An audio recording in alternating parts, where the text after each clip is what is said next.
दोस्तों नमस्कार। मैं आज आप लोगों के सामने एक ऐसे प्रदेश के बारे में बात करने जा रहा हूं जहां पिछले कुछ महीनों में चुनाव होने हैं, आगे आने वाले समय में चुनाव होने हैं। जी हां, मैं आज बात कर रहा हूं बिहार के संदर्भ में। बिहार एक ऐसा प्रदेश है जहां पर गौतम बुद्ध हुए थे, आर्यभट्ट हुए थे, महावीर हुए थे, माता सीता की जन्मभूमि है, लेकिन आज वो बिहार पिछड़ता हुआ नजर आ रहा है। आजादी के बाद से ही बिहार पिछड़ता आ रहा है। पिछले दशकों में अगर देखें तो अराजक तत्वों ने बिहार को गर्त में ले जाने का काम किया। वर्तमान संदर्भ में जो चुनाव राजनीति है, जो चुनाव होने हैं, उसमें कई घटक दल वहां पर चुनाव के मैदान में है, जिसमें आरजेडी है, जेडीयू है और जन स्वराज पार्टी है, भाजपा है। ये तमाम पार्टियां चुनाव लड़ रही हैं। हम पार्टी है और रामविलास पासवान की पार्टी भी है, जिसमें अध्यक्ष चिराग पासवान जी हैं।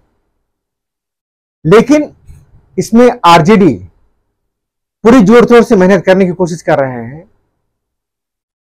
इसमें आरजेडी के बारे में यह कहा जाता है कि बिहार का पहले जितना अधोगति नहीं हुआ वह आरजेडी के शासनकाल में हुआ। लालू यादव के शासनकाल में जंगलराज हुए। भ्रष्टाचार के अगर आरोपों की बात करें तो बिहार में कई सारे भ्रष्टाचार हुए, जिसमें चारा घोटाला प्रमुख है, जिसमें लालू यादव को जेल भी जानी पड़ी और वो सजा याफ्ता भी हुए। लेकिन आज फिर से वही उनके बेटे तेजस्वी यादव यह कह रहे हैं कि डिग्री लाओ और नौकरी पाओ। जिसके पास में खुद का भला डिग्री नहीं है वो दूसरों को नौकरी क्या दे सकता है।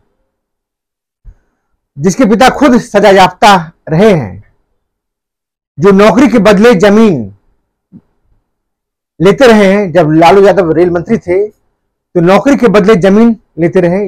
इसके संदर्भ में भी उनके ऊपर में केस चला।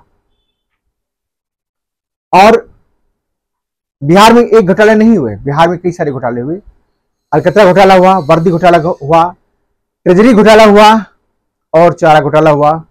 घोटाले होते रहे।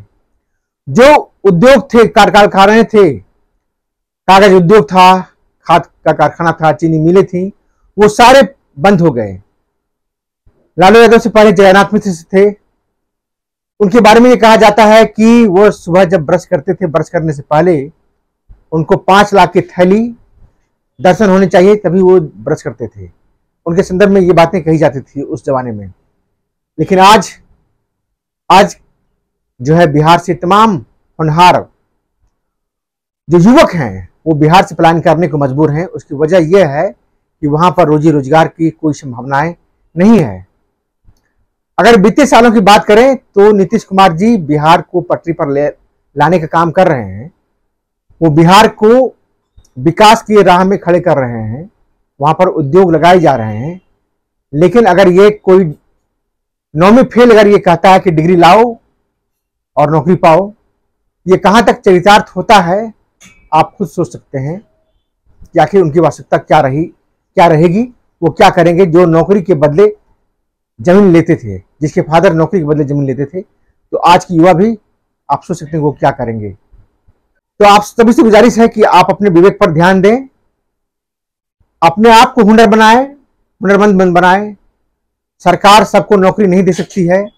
अगर आप अपने अंदर हुनर पैदा करेंगे तो आप नौकरी कहीं ना कहीं जरूर कर लेंगे। अगर सरकारी क्षेत्र में ना सही तो प्राइवेट सेक्टर में जरूर नौकरी कर लेंगे। लेकिन सरकार अगर सब चाहे कि सबको नौकरी मिल जाए, ये बहुत ही मुश्किल बात है। बढ़ती हुई जनसंख्या में, बढ़ती आबादी में लोगों को अगर रोजगार पाना है तो अपने अंदर हुनर पैदा करना होगा। बिना हुनर के नौकरी कोई भी प्राप्त नहीं कर सकता है और डिग्रियां नौकरी नहीं प्राप्त कर सकती हैं, डिग्रियां नौकरी नहीं दे सकती हैं। आपको अपने अंदर हुनर पैदा करना होगा। मैं आपको तेजस्वी यादव का वो बयान सुनाता हूं कि उन्होंने आखिर क्या कहा है। जब हमारी सरकार बनेगी, जिस छात्र छात्राओं के पास डिग्री होगा, जिन नौजवानों के पास डिग्री होगा, तेजस्वी उसको घर खाली हाथ बैठने नहीं देगा। हर हाथ जिसके पास भी डिग्री होगा, हर हाथ नौकरी और काम तेजस्वी दिलाने का काम करेगा। तो आपने सुना तेजस्वी यादव के बयान।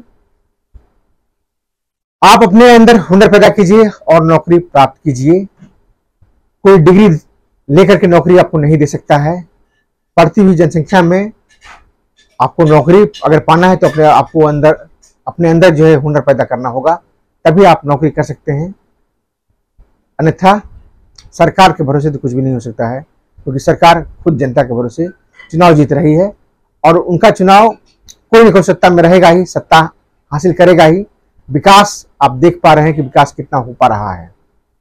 जगन्नाथ मिश्रा से लेकर के लालू यादव तक, नीतीश कुमार तक, ये सब तमाम जितने भी नेताएं हैं, ये सभी चुनाव लड़ेंगे, जीतेंगे, हारेंगे, लेकिन रोजगार किसी को तभी मिल पाएगा जब वो हुनरमंद होंगे। तो आज के लिए फिलहाल इतना ही। धन्यवाद।